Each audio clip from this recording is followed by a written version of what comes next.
No, Nostalgia Critic, you weren't the first one to invert the It's a Wonderful Life trope. But I'll tell you what, you did it a hell of a lot better than this piece of shit. Now, what can I say about the Fairly Odd Parents? It's been on for about as long as SpongeBob, and it actually managed to keep its integrity, until they started to go live action. While it was better back in the beginning, there's at least some semblance of trying, even till today. However, they did make quite a few mistakes. And this episode is a pretty big mistake. It gets downright mean-spirited and sadistic. It starts with Timmy painting a backdrop for one of his teachers, and the teacher finds that Timmy somehow managed to ruin it by pointing out very minuscule things. Next, Timmy gives AJ a very powerful and expensive computer that just so happens to be obsolete, so AJ uses it as a doorstop. Okay, what's the point of this? All I'm getting is that everyone is a dick. Finally, Timmy fixes up his parents' lawn, right before a worst lawn competition, causing them to lose the Dinkelbergs because that's what always seems to happen. Timmy is angry that no one appreciates his good deeds, not even his fairy godparents, so he wishes that he was never born. That's a bit extreme. I mean, you have one bad day, so you wish that you were never born. And once the wish is granted, the first thing he sees is that his parents are doing great. Wouldn't that be, like,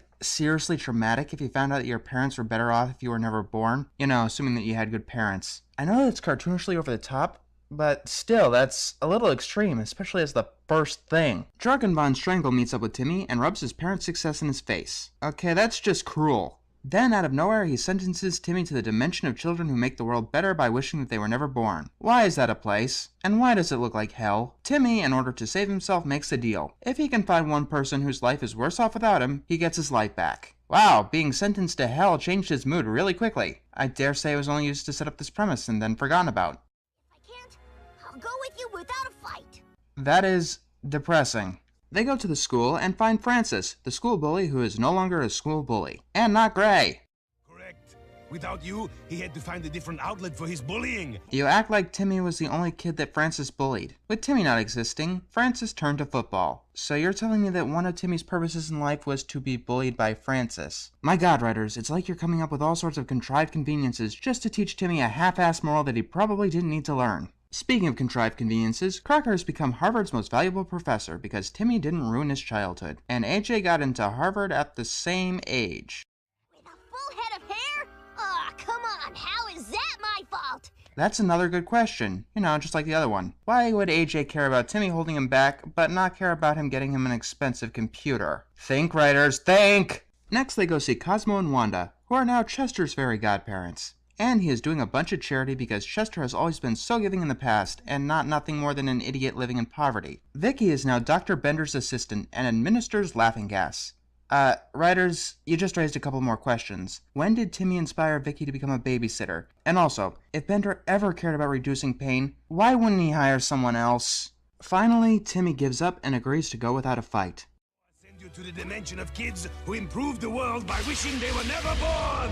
Once again, why does such a place exist? Surprise, Timmy fights back. He jetpacks out of the hell pit with a laughing gas container and takes Drogon's wand. And while Timmy is turning everything back to normal, he's realizing that he's making everyone's life worse. Does anyone think that that could be rather traumatizing for a child? Especially because... Timmy is an average kid. Yes, writers, you are implying that the world would be better off without average kids. Think through your implications! By finally agreeing to go quietly, Drogon says that Timmy passed the test. Timmy made that wish because he wasn't being appreciated for everything. Apparently, you're not supposed to do good deeds because they will get you noticed. You're supposed to do them because they are the right thing to do. Wow, that's an interesting moral. I think I've learned something. I'll be right back, guys. Dear Princess Celestia, today I learned that if I don't appreciate someone's hard work done for me out of charity, I shouldn't worry about it. Heck, I can even yell at them for it. And if that leads them to feel unappreciated to the point where they are questioning their own existence, it's their problem and not mine. They should keep doing these deeds for me no matter how much apathy I give. Screw you. Your faithful student, Mr. Enter. And apparently Timmy did the goodest deed of all by not wishing himself back to existence. So wait, by bringing him back to life, you're still making everyone else's life miserable, because that kind of stuff really would have happened if he didn't exist. What kind of stupid half-assed ending is that? You could have admitted that it was all contrived conveniences, but no, everyone's life it really is more miserable due to Timmy's existence, and he will always live with that knowledge. Ha!